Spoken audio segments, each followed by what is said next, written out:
لیکن ستم ظریفی دنیا کی یہ ہے، دکھ کا مقام یہ ہے کہ ایک بار 12 ربیع الاول کے دن نریندر مودی نے سپریم کورٹ آف انڈیا سے 12 ربیع الاول کو 3 سال پہلے یہ اناؤنس کروایا کہ بابری مسجد والی جگہ پہ اب رام مندر بنایا جائے گا۔ اس وقت بھی تمام اقوام عالم کے جو مسلمان حکمران تھے انہوں نے مذمت کی تھی۔ آج بھی سویڈن میں عید الاضحیٰ کے دن جب قرآن پاک کو نظر آتش کیا جاتا ہے، مسئلہ یہ نہیں ہے کہ فرد واحد کا فعل ہے، مسئلہ یہ ہے کہ حکومت کا سپوکس پرسن اٹھ کے کہتا ہے کہ یہ فریڈم آف ایکسپریشن ہے، یعنی ریاست کی سپانسرشپ میں یہ کام ہو رہا ہے۔ وہاں کے امت مسلمہ ہم مذمت کرتے ہیں، میں بھی مذمت کر رہا ہوں، وزیر اعظم بھی مذمت کر رہا ہے، میں بھی ٹویٹ کر رہا ہوں، وزیر اعظم بھی ٹویٹ کر رہا ہے، میں بھی نعرہ لگا رہا ہوں، وزیر اعظم بھی نعرہ لگا رہا ہے۔ then what is the difference between me and وزیر اعظم؟ پریکٹیکل امپلیمنٹیشن کہاں پہ ہے؟ پریکٹیکل سٹیپس کہاں پہ؟ کیا ابھی تک OIC کو ایک لیٹر بھی لکھا گیا کہ تمام مسلمان ممالک کا سربراہان کا اجلاس کال آن کیا جائے اور اس پر متفقہ طور پہ امت مسلمہ اپنا فیصلہ سنائے؟ کیا ابھی تک اس طرح ہوا؟ کسی ایک مسلم ملک نے اس طرح کیا؟ پاکستان تو ہمیشہ پہل کر، لیکن ہمیں مزید توقعات۔ کیا اقوام متحدہ نے اس پر نوٹس لیا اور کہا کہ جناب سویڈن کے ساتھ تمام تر تعلقات کو ختم کیا جائے؟ یہ کیا ہیومن رائٹس وائلیشن نہیں ہے؟ میں کہتا ہوں یہ نام نہاد ہیومن رائٹس کی NGOs کہاں مری پڑی ہیں جو کہتی ہے جناب ہم لوگوں کے حقوق کی بات کر رہے ہیں۔ 200 کروڑ لوگوں کے دل آزاری ہوئی ہے، 200 کروڑ، 2 ارب مسلمانوں کی دل آزاری ہوئی ہے۔ انٹرنیشنل ہیومن رائٹس کی NGOs کہاں پر ہیں؟ انسانی حقوق کے علم بردار کہاں پہ ہیں؟ جانوروں کے حقوق کی بات کرنے والے، بہت اچھی بات ہے، کہاں پہ مر گئے؟ بولتے کیوں نہیں؟ یہ 2 ارب مسلمان چیخ چیخ کے کہہ رہے کہ بولتے کیوں نہیں حق میں میرے؟ آبلے پڑ گئے زبان میں کیا؟ آج بات سمجھ جانا چاہیے کہ آج اگر قرآن پاک کی بے حرمتی ہوتی ہے اور اس پر یہ امت غیرت نہیں کھاتی تو کل کو یہ دوبارہ جس طرح عراق میں آپ کے گھروں میں آ کے دستک دی گئی، لبنان میں دی گئی، سیریا میں دی گئی، افغانستان میں جا کے ماؤں بہنوں بیٹیوں کے ساتھ کیا کچھ نہیں ہوا، فلسطین میں حیفا کے بازاروں میں ہماری بیٹی جب سکول یونیورسٹی جا رہی ہوتی ہے، کالج جا رہی ہوتی ہے، اس کے سر سے عبایا دوپٹہ کھینچ لیا جاتا ہے۔ یہ پھر بات پاکستان تک آ جائے گی، یہ پھر بات ان ممالک تک آ جائے گی، یہ سعودیہ تک بھی جائے گی، یہ پھر ترکیہ تک بھی جائے گی۔ آج اگر ہم لوگ اس معاملے پہ غیرت نہیں کھاتے تو پھر بھول جائیں کہ جناب ہمارے لیے آگے کچھ ہوگا۔ اور میں یہاں پر کہنا چاہتا ہوں مولانا فضل الرحمان صاحب سے، PDM جماعتیں حکومت میں ہیں، آپ اس جماعتوں کے اس الائنس کے سربراہ ہیں، آپ ماشاءاللہ سے حافظ قرآن بھی ہیں، آپ ماشاءاللہ سے بہت اچھے عالم دین بھی ہیں، آپ نے ہمیشہ اسلام کی سربلندی کی بات کی ہے۔ مولانا صاحب اب آپ کی حکومت بھی مذمت اسی طریقے سے کر رہی ہے جس طریقے سے ماضی کی حکومتیں مذمت کرتی تھیں، اور آپ ان پہ لیبل لگایا کرتے تھے۔ اب ہم آپ سے سوال کرتے ہیں مولانا صاحب، عملی اقدامات کب لیے جائیں گے؟ کب سویڈن کے سفیر کو ملک بدر کیا جائے گا؟ میں کہتا ہوں آج یہ اس چیز پہ قوم کو نہ ڈرامے لگائے جائیں، اس کے سامنے اسے دھوکے میں نہ رکھا جائے کہ ہم ان کے پروڈکٹس کا بائیکاٹ کریں گے۔ ماضی میں فرانس میں گستاخی ہوئی پروڈکٹس کا بائیکاٹ کیا 2-4 مہینے، کیا ہوا؟ اس سے پہلے ہالینڈ میں گستاخی ہوئی 2-4 مہینے پروڈکٹس کا بائیکاٹ کر لیا، کیا ہو گیا؟ متفقہ طور پہ پوری امت کو ایک سٹینڈ لینا ہوگا۔ یار پیوٹن جیسا آدمی رشین پریزیڈنٹ اٹھ کے قرآن پاک کو سینے سے لگا کے سویڈن کو شٹ اپ کال دے رہا ہے، ہم مسلمان کامرے میں جب وہ یہاں تک آ سکتا ہے۔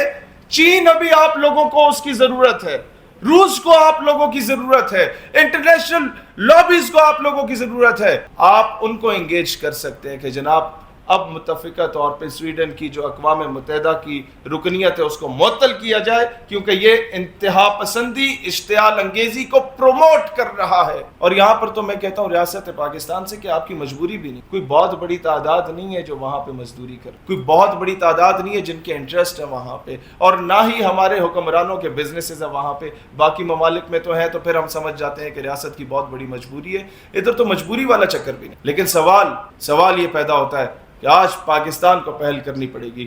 لوگ کہتے ہیں آپ نے ٹھیکہ اٹھایا ہوا ہے، ہاں ہم نے اٹھایا ہوا ہے۔ ایران بنا آریان نسل کی بنیاد پہ، سعودیہ بنا شاہ سعود کی بادشاہت کی بنیاد پہ، آذربائیجان بنا آذری نسل کی بنیاد پہ، ترکی اور ترکمانستان بنا ترک نسل کی بنیاد پہ، پاکستان بنا اسلام کی بنیاد پہ۔ وی آر ریسپانسبل کہ ہم لوگ اٹھیں اور ہم لوگ سٹینڈ لیں، ہم لوگ دنیا میں اپنا ایک مقام رکھتے ہیں، دنیا کو بتائیں کہ ہم غریب ہیں، مقروض ہیں، بغیرت نہیں. ہم لوگ اپنا ایک مقام رکھیں. فائنینشیل ایشوز ہیں, قرضے ہیں. پشتوں کی مثال ہے, غریب کو خدا پیدا کرے, خو بغیرت اچھا کرے. There is hell lot of a difference between a غریب and a بغیرت. ہم غریب ہیں, مقروض ہیں, بغیرت نہیں ہیں. آج یہ سٹینڈ لینے کی ضرورت ہے میرے صحافی بھائیوں, میری بہنوں. آج یہ سٹینڈ لینے کی ضرورت ہے, ایک پیج پہ ہونے کی ضرورت ہے, ان کی غیرت کو جھنجھوڑنے کی ضرورت ہے. آج فلسطین کی بہنیں ہمیں پکار کے کہہ رہی ہیں کہ تم لوگ کدھر گئے محمد بن قاسم کے جو وارث بنے پھرتے تھے, ایوبی کے وارث بنے پھرتے تھے. آج کشمیر کی بہنیں ہمیں پکار رہی ہیں. ہم انہیں کیا کہیں کہ یا قرآن جلایا جا رہا ہے اور ہمارا وزیر اعظم اور باقی اسلامی ممالک کے وزراء اعظم اور صدر مملکت اور بادشاہت جو قائم ہیں وہ بھی مذمت کر رہے ہیں, ٹویٹ کر رہے ہیں, ہم بھی ٹویٹ کر رہے ہیں. ہم کیا کر سکتے ہیں بھائی؟ مذمت میں کرتا ہوا اچھا لگتا ہوں. میرے پاس ایک کونسلر کی سیٹ بھی نہیں ہے. میں نکلوں گا سڑک پہ, احتجاج کروں گا, نعرہ لگاؤں گا, زندہ باد مرد آباد کروں گا, سڑک بند کر دوں گا, دھرنا دے دوں گا, مر جاؤں گا. کیا کر سکتے؟ یہ تو میرا کام ہے مذمت کرنا. حکومت بھی مذمت کرے تو پیچھے رہ کیا جاتا؟ مجھے بتائیں نا, وزیر اعظم نے مذمت کر لی, اسلامی ممالک کے سربراہان میں سے کئیوں نے مذمت کر دی.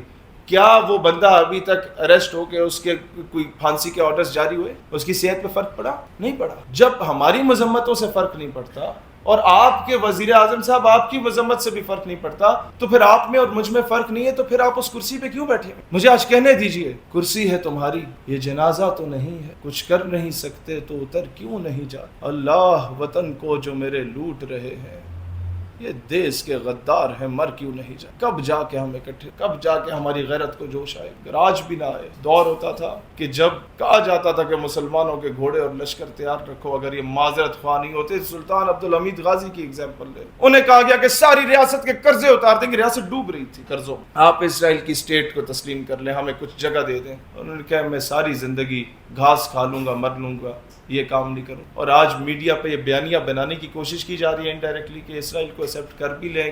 بڑے بڑے تجزیہ نگار آ کے کہہ دیتے, بڑے بڑے ریٹائرڈ حضرات آ کے کہہ دیتے کہ کر بھی لے تو کیا, اکنامکلی فائنینشلی تو ہم بڑے کمزور ہو گئے. میں آج اس چیز کو بھی کور کرنا چاہتا ہوں. اسرائیل کو ایکسیپٹ اگر کرنا ہے تو over my dad body. Pakistan نظریاتی پارٹی کا جب تک آخری کارکن زندہ ہے, پاکستان کی ریاست کو کوئی مجبور نہیں کر سکتا کہ اسرائیل کو تسلیم کیا جائے. ہم لوگ مرتے مر جائیں گے لیکن فلسطینیوں کے خون کا کبھی سودا نہیں ہونے دیں گے انشاءاللہ. اس وقت میں پوری امت سے کہتا ہوں, میری آواز جہاں تک پہنچ رہی ہے الیکٹرانک میڈیا کے ذریعے یا سوشل میڈیا کے ذریعے, ہماری اس پوری پریس کانفرنس کو اپنی اپنی زبانوں میں ٹرانسلیٹ کریں. اوورسیز پاکستانی جو گریس میں ہے, جو چین میں ہے, جو امریکہ میں ہے, جو روس میں ہے, جو ایران میں ہے, اسے ٹرانسلیٹ کریں. جس ملک میں بھی آپ لوگ اس زبانوں میں ٹرانسلیٹ کریں, پوری امت کو بولیں کہ نکلے. اور سب سے بڑے لیول کا احتجاج امریکہ اور برطانیہ میں ہو, انہیں بھی پتہ چلے کہ پوری امت ایک ہے, چاہے اس کا تعلق امریکہ سے ہے, چاہے کسی کا تعلق پاکستان سے ہے. اور وہاں پر میں پاکستانیوں کو, ہندوستانیوں کو, بنگالیوں کو, ملیشینز کو ایک پلیٹ فارم پہ, ایک پیج پہ دیکھنا چاہتا ہوں. دنیا کو یہ واضح پیغام جانا چاہیے کہ دنیا کا مسلمان پھر ہر چیز کو پیچھے چھوڑ کے ایک پیج پہ اکٹھا ہو جاتا ہے جب حرمت قرآن کی بات آتی ہے اور جب ناموس رسالت صلی اللہ علیہ وسلم کی بات آتی ہے. اللہ تعالیٰ دین اسلام اور وطن عزیز پاکستان کا حامی و ناصر ہو. پاکستان ہمیشہ زندہ باد.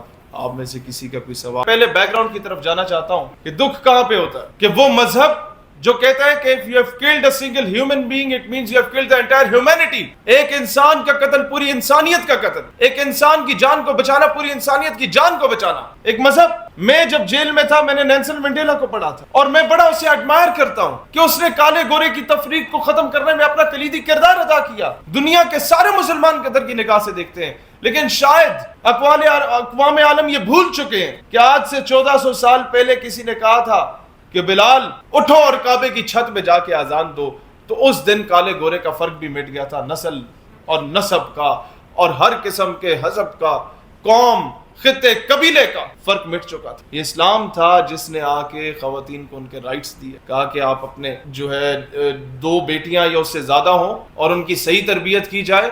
تو بروز حشر رسول اللہ علیہ السلام نے فرمایا کہ وہ میرے ساتھ اس طرح جس طرح 2 انگلی ایک دوسرے کے نزدیک ہوتی. ماں جس کا احترام نہیں ہوتا تھا پہلے, نبی پاک علیہ السلام نے فرمایا کہ ان کے پیروں تلے جنت رکھ